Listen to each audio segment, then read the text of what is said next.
आज हम जिस फिल्म की बात कर रहे हैं ये कोरियन मूवी है जो कि टाइम ट्रैवल पर बेस्ड है। आइए सुनते हैं इसकी कहानी। फिल्म का नाम है द डोर इनटू समर।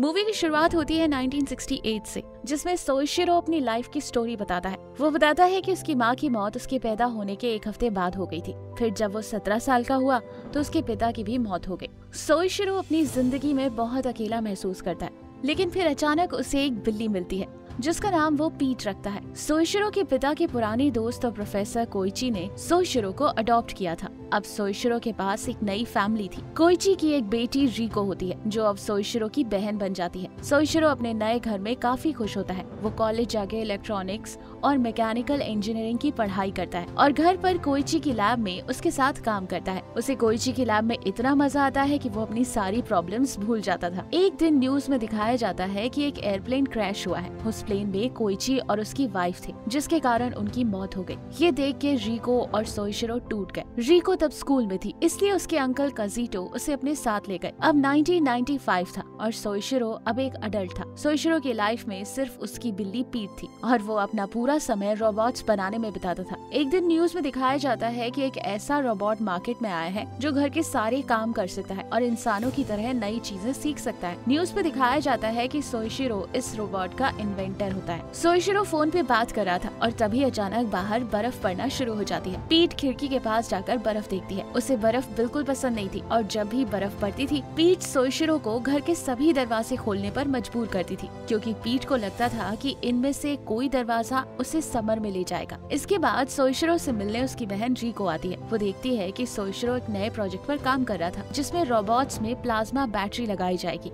रिको के पिता कोइची भी प्लाज्मा बैटरी पर काम कर रहे थे, पर वो अधूरा रह गया था। सोइशिरो ने कोइची का सपना सच कर दिया था। उसने प्लाज्मा बैटरी बना दी थी जिससे कभी किसी बैटरी को चार्ज नहीं करना पड़ेगा। तभी अचानक दरवाजे पर नॉक होता है। रिको दरवाजा खोलती है और वहाँ एक लड़की सोइशिरो से मिलने आती है। वो उसकी गर्लफ्रेंड होती है। सोइशिरो अपने स्टॉक्स का हिस्सा उसके नाम करने वाला था और वो दोनों साथ में बैठकर डिनर करते हैं। सोइशिरो FWE नाम की एक कंपनी के साथ बिजनेस करता था जो उसके रोबोट्स को मार्केट में लाते थे। सोइशिरो का बॉस उसे अर्जेंटली ऑफिस बुलाता है और एक नया बिजनेस प्लान देता है। ऑफिस में उसकी गर्लफ्रेंड भी होती है। उसका बॉस बोलता है कि वो सोइशिरो के रोबोट्स बेचना चाहता है और सोइशिरो को उन्हें नेक्स्ट एडिशन देना पड़ेगा और उसके बदले में कंपनी सोइशिरो को पैसा देगी। पर सोइशिरो अपने रोबोट्स नहीं बेचना चाहता था, इसलिए उसे बहुत गुस्सा आता है। तभी उसकी गर्लफ्रेंड वहाँ बोलती है कि क्यों ना तीनों मिलकर वोट करें, क्योंकि वो तीनों अब शेयर होल्डर्स हैं। यहाँ साइचिरो की गर्लफ्रेंड उसे धोखा देती है और वो उसके अगेंस्ट वोट करती है, जिसकी वजह से साइचिरो हार जाता है। नए बिजनेस प्लान के अकॉर्डिंग साइचिरो अब उस कंपनी के किसी इक्विपमेंट या सामान को यूज नहीं कर सकता था, जिसका मतलब ये था कि वो अपने रोबोट्स को हाथ भी नहीं लगाएगा, क्योंकि अब वो कंपनी के इक्विपमेंट्स थे। ये सुन के साइचिरो जल्दी से घर जाता है, क्योंकि उसे समझ आता है कि शायद उसका रोबोट चोरी कर लिया गया होगा। साइचिरो जब घर पहुंचता है तो वो देखता है कि उसका रोबोट वहाँ नहीं है। उन्होंने उसके सभी रोबोट्स चोरी कर लिए थे। ये देख के साइचिरो रोने लगता है और उसी टाइम वहाँ रिको आती है जो साइचिरो को पूछती है कि उसके घर की ये हालत किसने की। साइचिरो बताता है कि सराइशी और उसके बॉस ने सभी रोबोट्स ले लिए हैं। रिको साइचिरो को बोलती है कि उन्हें पुलिस के पास जाना चाहिए, पर साइशिरो उसकी कोई बात नहीं सुनता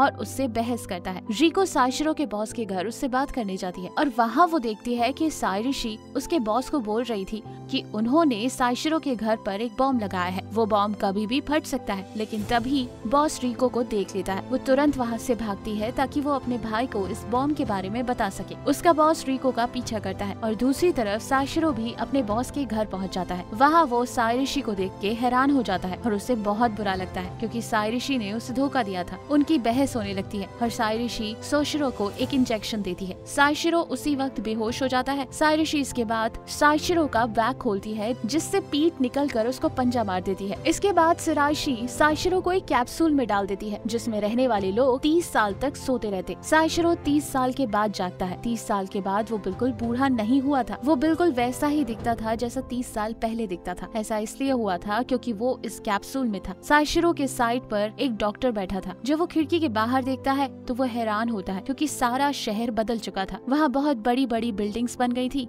जो साइशिरो ने कभी नहीं देखी थी। साइशिरो डॉक्टर को पीट के बारे में पूछता है और वहाँ एक पीट नाम का रोबोट उसके सामने आता है जो बिल्कुल इंसानों जैसा दिखता था। साइशिरो उसे बोलता है कि वो बिल्ली की बात कर रहा है। डॉक्टर बताता है कि कोई भी बिल्ली 30 साल तक जिंदा नहीं रह सकती। ये सुनकर साइशिरो वहाँ से भाग जाता है। वो बिल्डिंग्स के बाहर टैक्सी का वेट करता है। रोबोट पीट आकर साइशिरो को बोलता है कि अब जमाना बदल चुका है। टैक्सी के लिए रोड पर अब लोग वेट नहीं करते, सब लोग अपने फोन पर टैक्सी बुला लेते हैं। पीट रोबोट साइशिरो के लिए टैक्सी बुलाकर उसके साथ घर जाता है। जब वो साइशिरो के घर के एड्रेस पर पहुंचता है तो वहाँ साइशिरो का घर नहीं होता। फिर साइशिरो पीट को बोलता है कि उसे शिराइशी के घर ले जाए। जब वो शिराइशी के घर पहुँचता है तो वह हैरान होता है क्योंकि उसका घर बहुत ही गंदा था और शिराइशी बिल्कुल बदल गई थी। उसने काफी वेट गेन कर लिया था और शिराइशी को उसे पहचानने में काफी दिक्कत होती है। शिराइशी उसे बताती है कि जब उसने शिराइशी को कैप्सूल में सुला दिया, उसके कुछ समय बाद उसके बॉस की मौत हो गई और उनका सारा प्लान फ्लॉप हो गया। शिराइशी को नौकरी से भी निकाल दिया गया। वो इतना डिप्रेस हो गई कि उसने अपने आप को घर में बंद कर दिया। शिराइशी अपनी हालत के लिए साइशिरो को ब्लेम करती है, जिसके कारण उनकी लड़ाई होती है। साइशिरो उससे रीका का पता पूछता है। शिराइशी उसे बताती है कि उस रात रीका उस बॉम्ब को बचाने गई थी जिसमें उसकी मौत हो गई। ये सुनकर साइशिरो टूट जाता है और वो अपनी बहन रीको की कब्र पर जाता है। साइशिरो रीको की कब्र पर देखकर बहुत रोता है क्योंकि उसे विश्वास नहीं हो रहा था कि उसकी बहन अब इस दुनिया में नहीं है। बाद में साइशिरो पीट की बैटरी देखता है। वो वही बैटरी थी जो साइशिरो ने 30 साल पहले बनाई थी। इसके बाद साइशिरो पीट के मैन्युफैक्चरर से मिलने जाता है। उस कंपनी का मालिक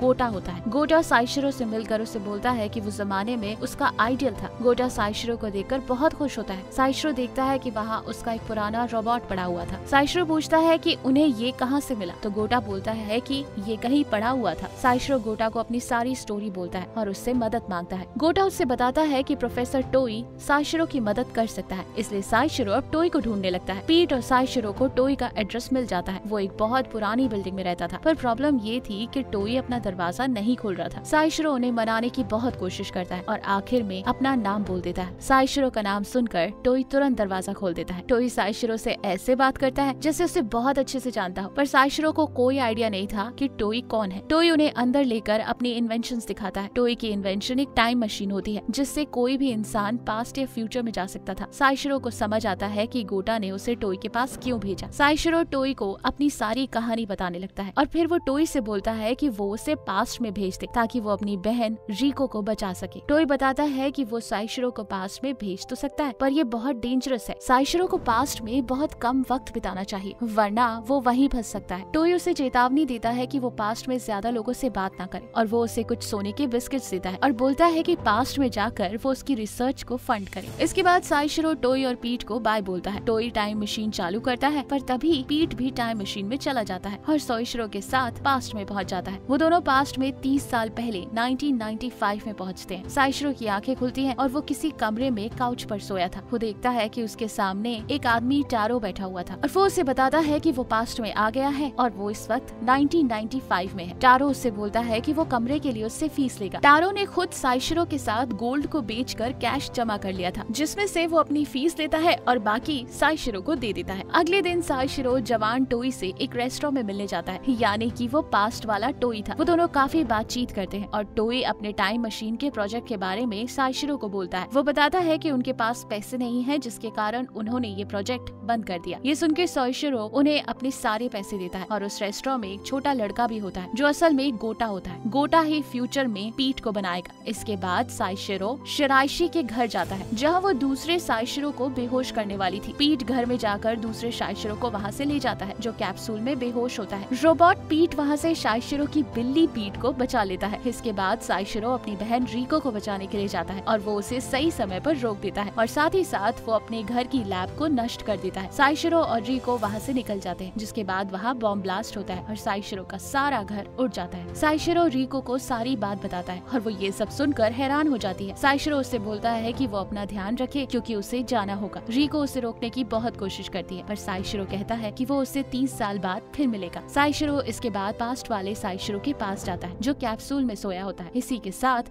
साइशिरो वापस प्रेजेंट में आता है। वो जाग जाता है और उसके सामने पीट खड़ा होता है, जिसके हाथ में उसकी बिल्ली पीट होती है। साइशिरो पीट को रीको के बारे में पूछता है। पीट उसे बताता है कि 30 साल पहले जब साइशिरो ने रीको को छोड़ा था, रीको भी कुछ सालों बाद टाइम कैप्सूल में चली गई थी और अब रीको भी जागने वाली थी। साइशिरो जल्दी से भागकर रीको के कैप्सूल के पास जाता है। रीको जाग जाती है और वो दोनों एक दूसरे को देखकर बहुत खुश होते हैं। दूसरी तरफ पीट और तारो अपनी एक रोबोट्स की कंपनी खोलते हैं जो जापान की सबसे बड़ी रोबोटिक कंपनी बनती है और इसी के साथ ये मूवी खत्म हो जाती है। इस मूवी में आपने देखा कि आर्टिफिशियल इंटेलिजेंस फ्यूचर में कितना ग्रो कर सकती है। इसमें पीट एक रोबोट था और वो एक इंसान जैसा दिखता था और यहाँ तक कि उसका बर्ताव भी इंसानों जैसा ही था। कोई इंसान देख के ये नहीं बता सकता था कि पीट एक रोबोट है या इंसान। ये मूवी एक डीप मैसेज भी देती है। इस मूवी का नाम है the door into the summer. इसलिए रखा गया ये नाम ताकि लोगों को पता चले कि जिंदगी में कितनी भी मुश्किलें आए लेकिन एक ना एक दिन उम्मीद की किरण